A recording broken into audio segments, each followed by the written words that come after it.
दोस्तों welcome back to GK master classes. कैसे हैं आप सब लोग? आई होप आप सभी ठीक होंगे।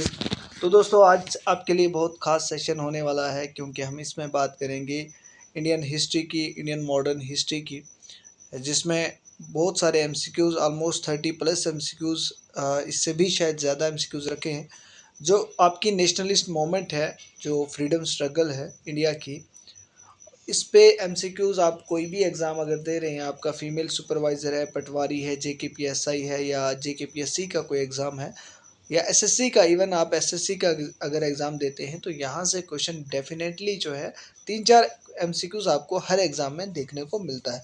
तो आप वीडियो को अंत तक देखिए, वीडियो को बिल्कुल भी स्किप मत कीजिए। चैनल पे न्यू हैं तो चैनल को सब्सक्राइब कर लें। तो चलिए स्टार्ट करते हैं। आपको यहाँ पे आंसर जो है इनके साथ साथ में यहाँ पे आपको शो हो जाएंगे, और आप इसका स्क्रीनशॉट भी लेकर सेव कर सकते हैं। तो चलिए स्टार्ट करते हैं। आज का हमारा फर्स्ट क्वेश्चन है, after dash dash AD nationalism in India started to emerge. कहता है कौन से ईयर के बाद क्या हुआ कि नेशनलिज्म जो है इंडिया में स्टार्ट हुआ। अब नेशनलिज्म क्या होता है? देश के प्रति प्यार, देश के लिए भावनाएं, देश के लिए प्रेम जो है वो लोगों के दिलों में कब जागता है, कौन से ईयर के बाद? तो आप सबको पता है 1857 का रिवोल्ट होता है, जिसे first war of Indian independence कहा गया है, और वो वीडी सावरकर ने कहा है। ठीक है। तो जब पहली जो आज़ादी की लड़ाई जो इंडियन लड़ रहे हैं 1857 में, रिवोल्ट ऑफ 1857 में, उसके बाद ही लोगों में ज़्यादातर जो है नेशनलिज्म की फीलिंग जो है वो एमर्ज होती है, और इसके बाद ही फ्रीडम स्ट्रगल जो है वो स्टार्ट होती है। ठीक है। चलिए सेकंड क्वेश्चन की बात करते हैं हम। Indian National Congress was formed. Indian National Congress को किसने, सॉरी, इंडियन नेशनल कांग्रेस कब बनी थी? तो दैट इज़ 1885। ठीक है। अगर एग्जैक्ट डेट की बात करें तो 28 दिसंबर 1885 में कांग्रेस इस्टेब्लिश हुई थी। ठीक है। किसने की थी? दैट इज़ एओ हयूम। ठीक है। एओ हयूम ने कांग्रेस बनाई थी, और बाद में जाकर कांग्रेस आइडियोलॉजी बेसिस पे दो ग्रुप्स में डिवाइड हो जाती है, that is moderate and extremist. ठीक है। थर्ड क्वेश्चन है, who was the founder of Indian National Congress. अभी हमने डिस्कस किया इंडियन नेशनल कांग्रेस का फाउंडर कौन है, that is A O Hume. Option number B जो है वो राइट है। नेक्स्ट है, in dash dash Bengal was divided by Lord Curzon. अब कहता है कौन से साल में बंगाल को डिवाइड किया था लॉर्ड कर्जन ने, दैट इज 1905 में। ठीक है। पार्टीशन ऑफ बंगाल हो जाती है, ईस्ट बंगाल और वेस्ट बंगाल में बंगाल जो है वो डिवाइड हो जाता है, और कौन करते हैं? Lord Curzon. ये याद रखना दोस्तों, बहुत इंपॉर्टेंट एमसीक्यूज हैं, आप एंड तक जरूर देखिएगा। Dash dash was the moment which was started due to the partition of Bengal. देखिए, जब बंगाल को पार्टीशन कर दिया ना, तो इंडियन जो हैं बहुत गुस्से में हो गए, बहुत इससे नाराज़ हुए कि ऐसा नहीं होना चाहिए था, because British wanted to divide and rule. वो डिवाइड करके रूल करना चाहते थे, बिकॉज ईस्ट बंगाल जो था ना, जो आज प्रेजेंट डे बांग्लादेश है, उसमें क्या है, मुस्लिम मेजॉरिटी लोग थे, और वेस्ट बंगाल में हिंदू मेजॉरिटी जो ज़्यादा थी। तो ब्रिटिश चाहते थे कि डिवाइड करके हम यहाँ पे रूल करें। उनकी जो मंशा थी वो ये थी, लेकिन उन्होंने ये कहा था कि पॉपुलेशन जो है बहुत ज़्यादा ह्यूज पॉपुलेशन है, कंट्रोल करना डिफ़िकल्ट हो जाता है, एडमिनिस्ट्रेट करना डिफ़िकल्ट हो जाता है, इसलिए उन्होंने बंगाल को पार्टीशन किया था। अब बंगाल को जब पार्टीशन कर दिया, तो उसके बाद इंडियन ने एक मूवमेंट चलाई थी, उस मूवमेंट का नाम आपको बताना है। तो वो मूवमेंट थी दोस्तों स्वदेशी एंड बाइकाट। ठीक है। स्वदेशी मूवमेंट और बाइकाट, यानी हमें फॉरेन गुड्स को, फॉरेन क्लोथ्स को, फॉरेन जितनी भी चीज़ें हैं, इवन कि जो गवर्नमेंट में जॉब कर रहे हैं, जो गवर्नमेंट अंडर ब्रिटिश रूल काम कर रहे हैं, कोई लॉयर है, कोई बच्चे स्कूल में पढ़ रहे हैं, कॉलेजेस में पढ़ रहे हैं, सब ने अपने अपनी जगह से क्विट कर दिया था, छोड़ दिया था, और मूवमेंट में पार्टिसिपेट किया था। तो इस मूवमेंट का नाम था स्वदेशी मूवमेंट। ठीक है। नेक्स्ट है क्वेश्चन नंबर 6। ठीक है। In dash dash Gandhi ji came back to India from South Africa. कौन से साल में गांधी जी जो है वो साउथ अफ्रीका से इंडिया में आए थे?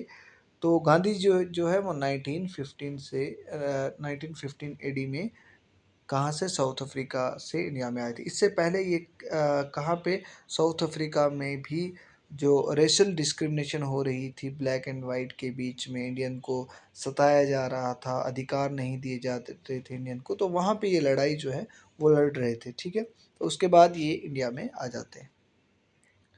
उसके बाद इनका गांधीयन इरा जो इंडियन में है वो स्टार्ट हो जाता है। नेक्स्ट है क्वेश्चन नंबर 7, रोलेट एक्ट। ठीक है, आपने सुना होगा रोलेट एक्ट कौन से ईयर में जो है वो स्टार्ट हुआ था। ऑप्शन जो है यहाँ पे गिवन है, तो आप राइट आंसर बता दें क्योंकि यहाँ पे ऑलरेडी आंसर भी गिवन है, तो दैट इज़ 1919 में। ऑप्शन नंबर बी जो है वो राइट है। रोलेट एक्ट क्या था, इसे ब्लैक एक्ट भी कहते हैं। ठीक है, काला कानून भी कहते हैं। क्यों? क्योंकि इसमें कहा था कि कोई भी इंडियन जो है वो मोर देन 2 पीपल से अगर किसी स्ट्रीट में किसी गली में चल रहा है तो उसको अरेस्ट कर सकते हैं ब्रिटिश, है ना। It put the end of no वकील नो अपील नो दलील, है ना। कहता इसने ये सिस्टम ही ख़त्म किया था, कोई भी बता नहीं सकता, कोई अपील नहीं कर सकता, कोई दलील नहीं दे सकता, और उसके बाद वकील नहीं कर सकता। जिसको भी पकड़ लिया ब्रिटिश ने उसको अंदर कर देते थे। उसको आई थिंक अगर मैं गलत नहीं हूँ तो उसको 2 साल के लिए जो है वो जेल में डाला जाता था, और कुछ लीडर को भी अरेस्ट किया गया था। तो आपके लिए होमवर्क है, इस रोलेट एक्ट के टाइम में कौन से दो फेमस जो इंडियन लीडर थे उनको अरेस्ट किया था, और उसके बाद क्या हुआ था, जलियांवाले बाग में भी प्रोटेस्ट रखा गया था। नेक्स्ट है dash dash movement started side by side with non cooperation movement. आपको पता है जब नॉन कॉपरेशन मूवमेंट 1920 में स्टार्ट हुई थी, ठीक है, कि ब्रिटिश को कॉपरेट नहीं करना है, उसके उसी टाइम पे एक दूसरी मूवमेंट भी चल रही थी, दैट इज़ खिलाफत मूवमेंट। अब ये खिलाफत मूवमेंट किसने चलाई थी, ये अली ब्रदर्स ने चलाई थी। ठीक है, मोहम्मद अली और शौकत अली ने चलाई थी। ठीक है, क्योंकि जो आपका टर्की है वहाँ पे ऑटोमन एम्पायर के साथ ब्रिटिश ने मतलब खलीफा के साथ कुछ कर रहे थे, तो इसकी वजह से इंडियन जो है उन्होंने भी उसका विरोध किया था। और यहाँ पे गांधी जी को भी एक अच्छा मौका मिला खिलाफत मूवमेंट का, क्योंकि यहाँ भी ये भी अंग्रेज़ के खिलाफ लड़ाई लड़ रहे थे। नॉन कॉपरेशन मूवमेंट का भी यही मुद्दा था कि अंग्रेज़ों के खिलाफ एक मूवमेंट चल रही है, तो दोनों जो है हिंदू मुस्लिम यहाँ पे यूनाइट होकर जो है वो लड़ाई लड़ते हैं। ठीक है,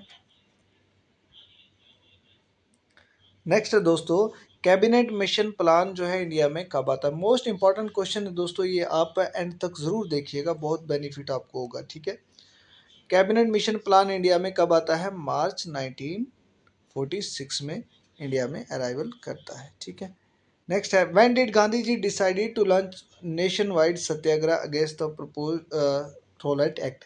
ठीक है, कब गांधी जी ने ये डिसाइड किया कि हम पूरे नेशन वाइड पूरे इंडिया में सत्याग्रह लॉन्च करेंगे रोलेट एक्ट के खिलाफ। ठीक है, तो जाहिर सी बात है रोलेट एक्ट अगर 1919 में लागू किया तो उसी टाइम का होगा। ठीक है, तो ऑप्शन जो है वो ए राइट है।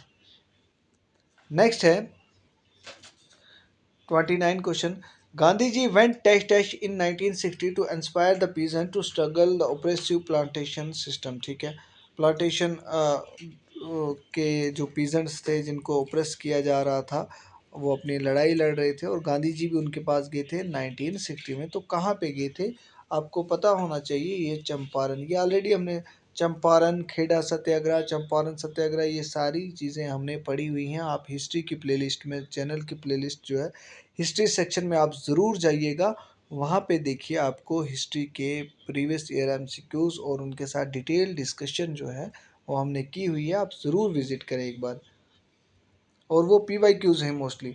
When was Lucknow pact was sign, most important question, और कई बार JK SSB के एग्ज़ाम में जो है ये क्वेश्चन देखा है। ठीक है, लखनऊ पैक्ट जो है वो कब साइन हुआ था, 1916 में। ठीक है, when was all India Muslim league founded, all India Muslim league जो है वो कब बनाई गई, तो आप इसको आप आंसर करेंगे कमेंट सेक्शन में कि मुस्लिम लीग के फाउंडर कौन है। तो ये जो है 1906 में इसकी फाउंडेशन हुई है। अच्छा देखिए, मैंने कहा था कांग्रेस जो है वो दो हिस्सों में डिवाइड हुई थी, दो लीडरशिप में डिवाइड हुई थी, दैट इज़ मॉडरेट और एक्सट्रीमिस्ट।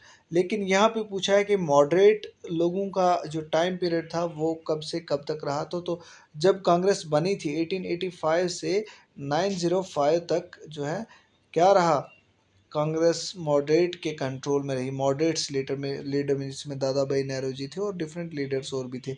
लेकिन इसके बाद जो है जब कुछ भी अचीवमेंट नहीं हुई तो रेडिकल लीडर्स आए, जिसमें बाल पाल और जो आपके लाला लाजपत राय था, बाल गंगाधर तिलक था और बिपिन चंद्र पाल था। ठीक है, लाल बाल पाल तीनों लीडर्स थे, वो थे एक्सट्रीमिस्ट। ठीक है, 1905 के बाद मोमेंट कांग्रेस जो है वो एक्सट्रीमिस्ट के अंडर आ गई। ठीक है,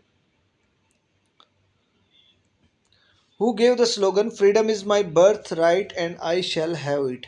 दोस्तों ये स्लोगन किसने दिया था, बहुत फेमस स्लोगन है और इम्पोर्टेंट है, ये बाल गंगाधर तिलक ने दिया था। ठीक है, कब दिया था, ये स्वदेशी मोमेंट के टाइम पे दिया था। याद रखना, ये स्वदेशी मोमेंट जब चली थी 19 कब पढ़ा हमने 5 या 6 में, जब पार्टीशन ऑफ बंगाल के बाद में ये मूवमेंट चली थी, उस टाइम पे कहा था कि फ्रीडम मेरा बर्थ राइट है, मेरा बर्थ अधिकार है, जन्मी अधिकार है और मैं अधिकार है, मैं इसको लेकर ही रहूँगा। ये कहा था बाल गंगाधर तिलक ने। ठीक है दोस्तों, इसको आप देख लीजिएगा।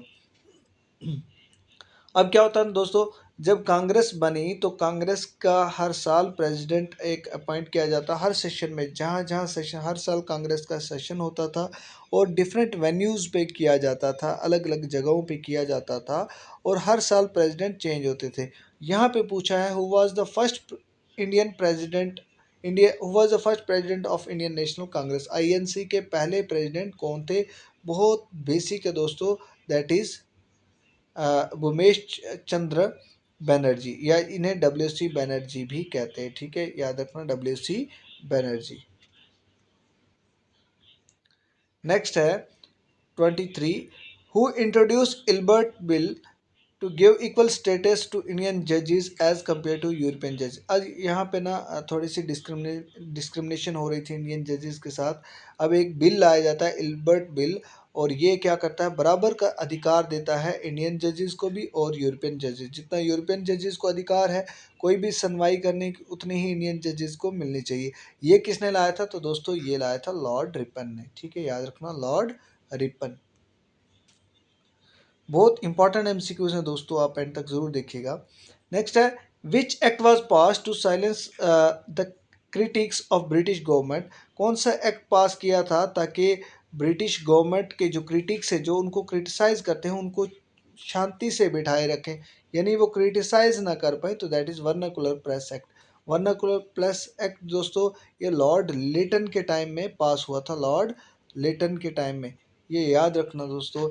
इसमें क्या था कि कोई भी न्यूज़पेपर जो है वो लोकल लैंग्वेज में पब्लिश करने की इजाज़त नहीं दी जाती थी। ठीक है, अगर किसी को कुछ भी पब्लिश करना है, फर्स्टली ब्रिटिश गवर्नमेंट के पास जाना पड़ता था और उनसे इजाज़त लेनी पड़ती, उनको अपना कंटेंट दिखाना पड़ता था कि मैं ये पब्लिश करने जा रहा हूँ, तो तब जाकर पब्लिश होता था। ठीक है, तो ये इतना स्ट्रिक्ट एक्शन, एक एक्ट लाया गया था। ठीक है, सो दैट ब्रिटिश गवर्नमेंट को कोई भी क्रिटिसाइज ना कर पाए।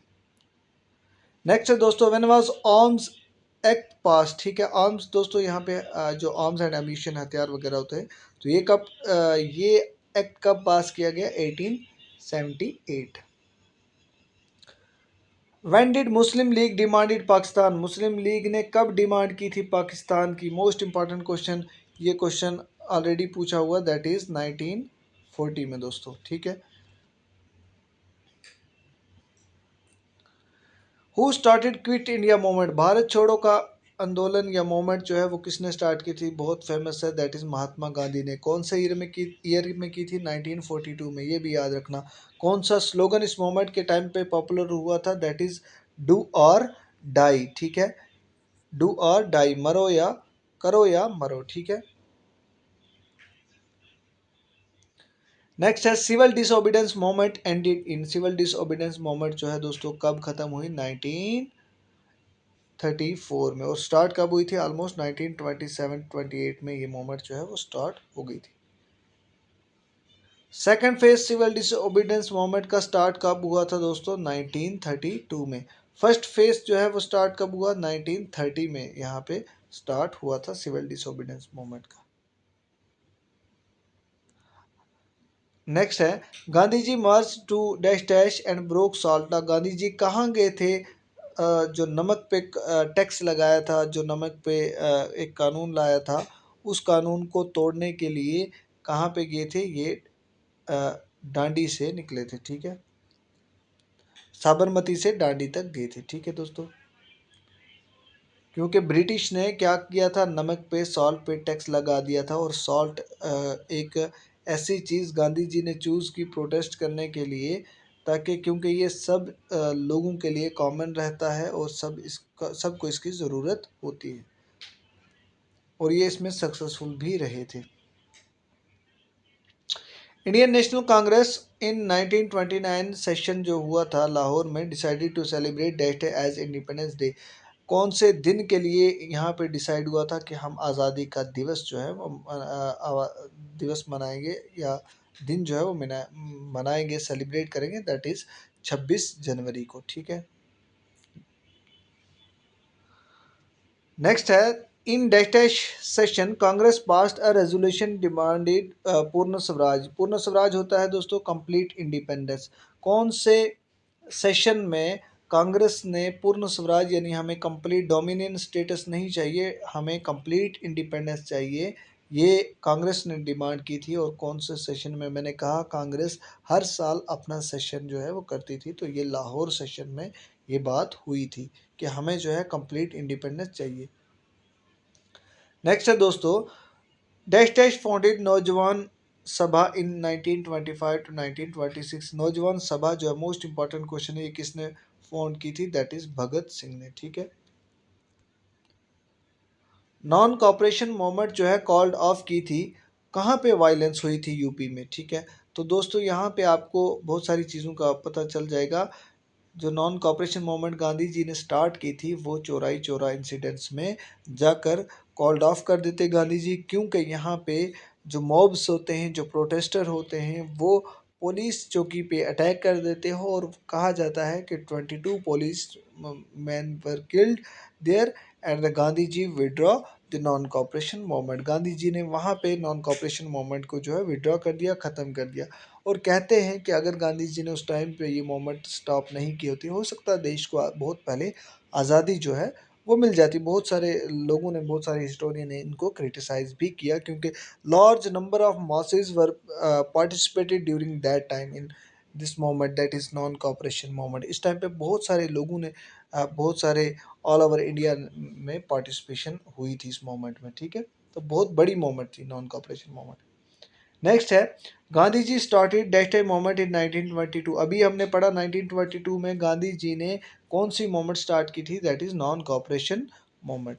तो दोस्तों आई होप आपको थोड़ा बहुत जो है वो बेनिफिट हो रहा होगा, क्योंकि यही क्वेश्चन जो है वो बार बार पूछे जाते हैं, और ये क्वेश्चन में आपको एनसीईआरटी के क्वेश्चन जो रहते हैं क्लास 8 9 10th के, तो वहाँ से मैं आपके लिए लाया हूँ, ठीक है। नेक्स्ट है दोस्तों dash dash introduce Mahalwari system. Most important question है, महलवारी सिस्टम किसने इंट्रोड्यूस किया था? ये दोस्तों हॉल्ट मैकेंजे ने किया था। अब सुन लेना थोड़ा सा, महलवारी सिस्टम क्या होता है दोस्तों। इससे पहले अंग्रेज़ों ने परमानेंट सेटलमेंट लाया था, ठीक है। परमानेंट सेटलमेंट जब फेल हो गया, परमानेंट सेटलमेंट में क्या होता था वो भी डिस्कस करेंगे, लेकिन महलवारी में क्या होता था, अंग्रेज़ों ने, ईस्ट इंडिया कंपनी जो थी, वो विलेज टू विलेज जाएगी, ठीक है, विलेज टू विलेज जाएगी और लैंड की सर्वे करेगी, इंस्पेक्शन करेगी, है ना, कितनी किसके पास ज़मीन है, कितनी किसके पास लैंड है, उसकी फर्टिलिटी कितनी है, उसके हिसाब से टैक्स लगाएगी, ठीक है। टैक्स जो है वो लेगी वहाँ से, उन टेनेंट से, उन कल्टीवेटर से, और वो टैक्स कलेक्ट करने के लिए इन्होंने एक विलेज हेडमैन रखा होता था। गांव का मुखिया जो है विलेज हेडमैन, ठीक है। और वो कलेक्ट करके पूरे गांव से किसको देता था? वो ईस्ट इंडिया कंपनी यानी ब्रिटिशर को देता था। ऐसे सिस्टम को महलवारी सिस्टम कहते थे, मतलब जिसमें एक हेडमैन रखा जाता था, वो कलेक्ट करके सारा रेवेन्यू जो है वो किसको? अंग्रेज़ों को दे देता था, ठीक है। ये था महलवारी सिस्टम। और दूसरा है रॉयतवारी सिस्टम। अब रॉयतवारी सिस्टम में कोई भी हेडमैन जो है वो इन्होंने नहीं रखा कलेक्ट करने के लिए, सीधे डायरेक्ट कांटेक्ट किससे रखा? कल्टीवेटर से रखा। और ये किसने इंट्रोड्यूस किया था? कैप्टन अलेक्जेंडर रीड ने, ठीक है। इसमें क्या था, इसमें भी टैक्स ही कलेक्ट करना था, रेवेन्यू कलेक्ट करना था, लेकिन इससे ये क्या करेंगे, ये सीधे कल्टीवेटर के पास, यानी जो लैंड को कल्टीवेट कर रहा है उसके पास जाएंगे और उसी से टैक्स जो है वो लेंगे।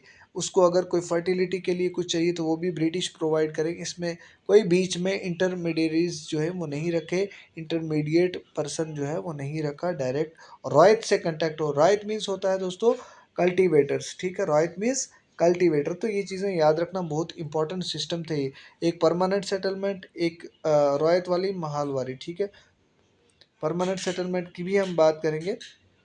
परमानेंट सेटलमेंट दोस्तों क्या था ना, परमानेंट सेटलमेंट में क्या होता था कि लैंड रेवेन्यू जो कलेक्ट करता था वो ज़मींदार कलेक्ट करता था, बीच में ज़मींदार को रखा जाता था। और ये मोस्टली राजाज एंड जो तलुकदार होते थे इनको ही अपॉइंट किया जाता था ब्रिटिश के द्वारा। वो गांव में जाकर जितने भी, जिसके पास जो भी लैंड दी है उन पे काम करवाते थे, उनको फर्टिलाइज़र्स, उनको जो भी चीज़ें चाहिए वो सारी चीज़ें प्रोवाइड करते थे। लेकिन जब टैक्स कलेक्ट करना होता ये सारा टैक्स कलेक्ट करके ब्रिटिश को देते थे। ऐसे और जो अमाउंट होता था वो फिक्स्ड होता था, ठीक है, वो चेंज नहीं होता था, वो फिक्स्ड होता था। तो ऐसे सिस्टम को महलवारी परमानेंट सेटलमेंट कहा गया। और परमानेंट सेटलमेंट किसने इंट्रोड्यूस की थी, जो कॉर्नवालिस थे उन्होंने इंट्रोड्यूस की थी, ठीक है।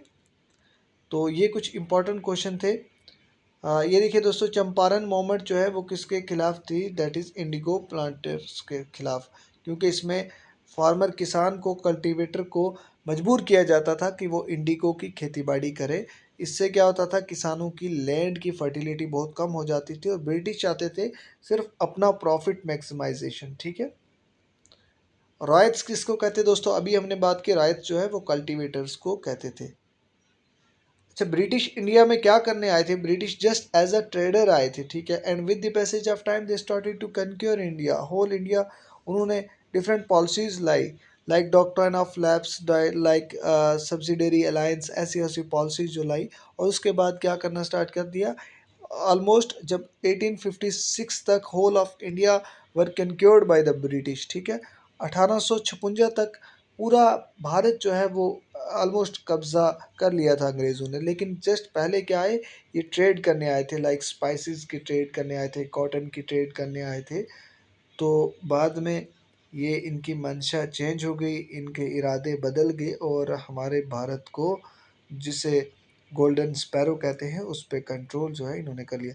तो दोस्तों आई होप आज का सेशन आपके लिए बेनिफिट रहा होगा। जो नेशनलिस्ट मूवमेंट के क्वेश्चंस थे, मैंने कोशिश की एक्स्ट्रा डिस्कशन भी यहाँ पे करने की, तो आप इनके स्क्रीनशॉट ले सकते हैं, बिकॉज आंसर जो है वो गिवन है यहाँ पे। तो आपको बहुत बेनिफिट होने वाला है यहाँ से। तो दोस्तों अगर चैनल पे न्यू है तो चैनल को सब्सक्राइब करके ज़रूर जाइए और सेशन को अपने फ्रेंड्स के साथ ज़रूर शेयर करिए। थैंक्स फॉर वॉचिंग, मिलते हैं नेक्स्ट वीडियो में।